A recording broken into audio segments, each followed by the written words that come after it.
Chapter 14, Arterial Puncture Procedures.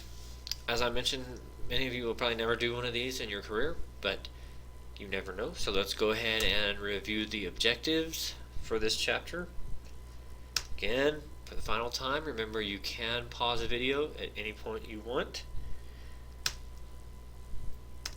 Alright, so the overview. Disadvantages of arterial puncture. They are technically difficult, potentially more painful and hazardous, and they are thus not normally used for routine blood tests.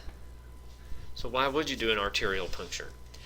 That would be to obtain blood for arterial blood gas tests. They are the best specimen for evaluating respiratory function, has high oxygen content, and consistency of composition. ABGs are used in the diagnosis and management of respiratory disorders, used in the management of electrolyte and acid-base balance in patients with diabetes and other metabolic disorders. These specimens are sensitive to effects of pre-analytical errors. So these are commonly measured ABG analytes. Personnel who perform arterial puncture: nurses, MTs, and technicians in some facilities. Mostly, though, it'll probably be done by respiratory therapists and nurses, or AMTs. So these are some of the things to keep in mind if you're performing one. Go ahead and review this.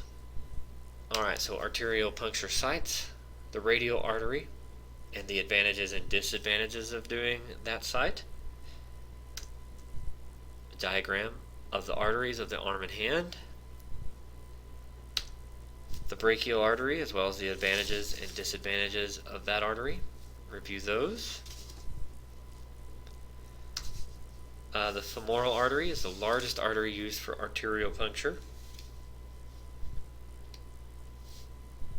And these are the advantages and disadvantages of using the femoral artery, this being the location of the femoral artery.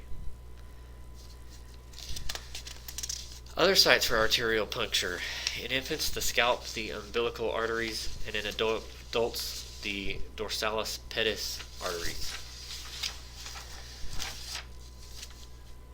Alright, so when collecting an ABG, this is conditions that you must report during time of collection. This is the equipment and supplies you'll need to do it.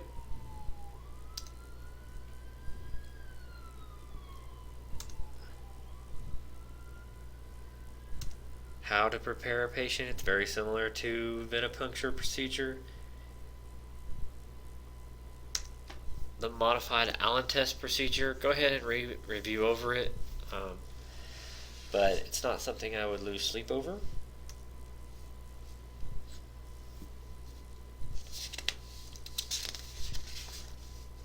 And again, the rest of these slides for this chapter just go into the procedure of doing an arterial stick. So take your time, review over them, but again, if you have to choose between this and knowing how to do a venipuncture, be more familiar with the venipuncture. So I'm just going to skip through these slides, but again, you can pause as you need.